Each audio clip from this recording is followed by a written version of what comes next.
Hey, what's up everybody? This is Jeff. So today we're going to make this video to talk about the subject of racism. So people have asked the question and they've made some comments about race relations in Hawaii, and people have heard various different things, and even before I came here I had seen some videos where some things had happened where I was kind of, you know, iffy on. And I definitely when I first moved here, I heard some stories and had some other things happen that, make me understand your questions and your position. Okay, so there's a couple ways to look at this.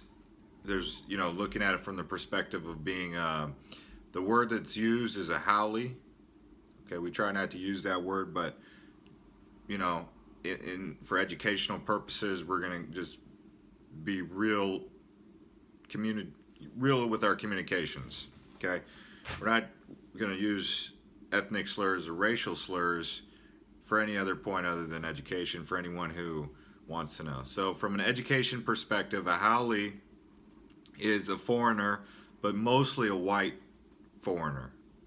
So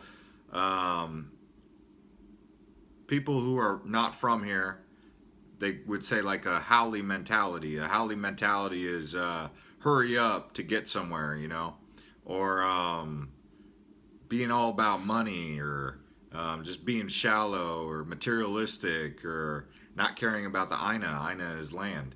That's a haole mentality. So more often than not, the most common time you will ever have any sort of racism directed at you is going to be when you're acting like a haole. So Hawaiian, things that are really important to the Hawaiian culture. Number one is Ohana, family. The Ohana is the nobody left behind. Everyone's family. Even if you're not blood, even if you're someone from another place, from another mother, so to say, you can still be part of the Ohana. Doesn't matter your skin color if they don't consider you to be haole. So it's basically being in line with their cultural views. Caring about other people is really important in the Hawaiian culture. That's what aloha really is. Like when they say aloha, they're really greeting you with love, and it's like a happy to see you kind of hello, and so they mean it. So it's not just about saying it like, hey, how are you? Hey, how are you? Program, because to them, that's a program fake response. If you're always like, hey, how's it going? Like when you say, hey, how's it going? You're like, hey, how are you doing? I'd like to know. So I'm not saying be fake about it, but I'm saying that to them, fakeness is a haole trait. So be as original and as authentic as you are as a person, no matter what your color is. So the second you start doing things that are not in line with their cultural identity is when the whole idea of haole comes in, and then they associate that with, well, he's from Texas and he's a white guy and so he don't get it.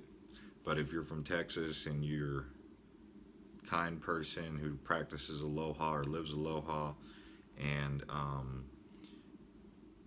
is a part of the Ohana Hawaiian family, you're not going to have any problems, okay? Now that doesn't mean that if you're out drinking and having a wild night that you can just go anywhere and test anything around a bunch of people who are also drinking, because would you do that in Los Angeles if you're from Texas? No, you're probably not advised. So I'm not saying don't go out and have a good time. I'm saying that you don't want to get into hairy situations where there is a bunch of locals around who are drinking, because that's not going to be the safest bet for you if you're in any other town. So it really comes down to a little bit of common sense and understanding the culture. And the sooner you understand the culture, the quicker you will be to be able to assimilate without any problem. That's why you'll see people who've been here for 20 years who are black, who are white, Mexican or Korean or Japanese, and they never have any problems in 20 years.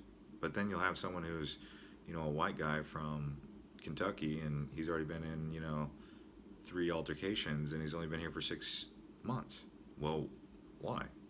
And more often than not, if you look at it from a realistic standpoint, it was because the mentality that that person had.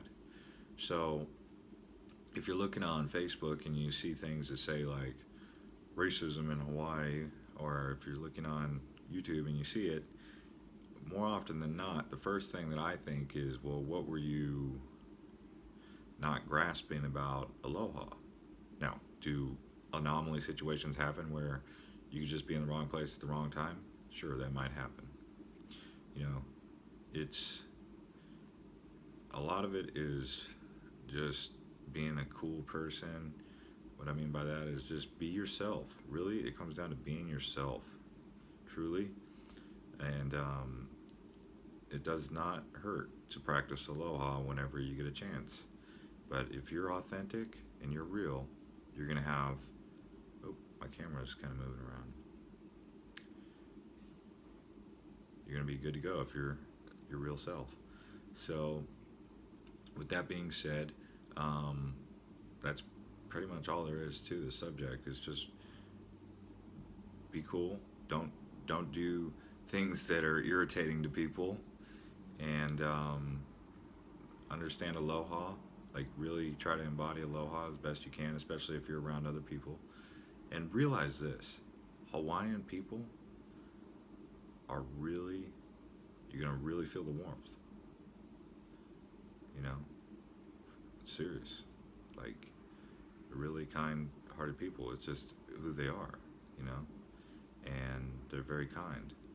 And so if you ever have a problem with them, you might want to figure out what you can do to understand the place that you're visiting or living, and understand them, because they're not gonna they're gonna perceive you to be a haole, of course, because to them the haole is the guy who's been coming over here for years and kicking their families off the land.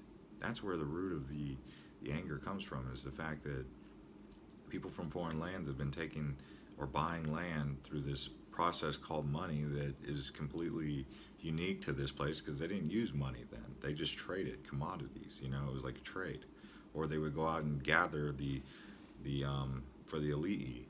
The commoners would go out and gather the food for the elite, which were the chiefs. So it was a very self-sustaining community. And then they changed the whole culture and try to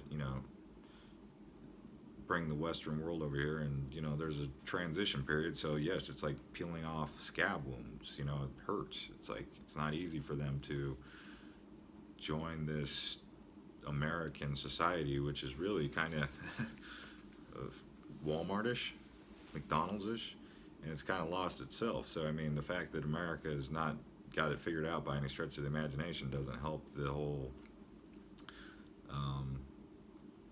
mentality. So maybe being open-minded, not just being so Yankee Doodle, oh, I'm a Yank, oh yeah, I'm a redneck Yank, yeah, that kind of attitude. People do that. They bring with them that mentality of cockiness, and that's not going to fly here. You can be happy to be an American and go to the parades and 4th of July and all that, and there's going to be the independence movement that's going to say, like, separate Hawaii, give Hawaii sovereignty and all that. And you can still go to those parades, and those people will go, and they won't get upset with you. But if you start going there, talking all this noise about how great America is and how Hawaii is, underneath and stuff like that, no, don't do that. Just be cool. There's no sense in getting cocky here. Cockiness is like not a trait of aloha. You definitely won't find very many Hawaiians who are cocky. They're confident, sure, because some of them are really good at what they do, and that's good. We like confidence, but cockiness is different, and some people from that come here and they bring this cocky attitude will struggle. So don't be cocky. All right, man. See you guys later.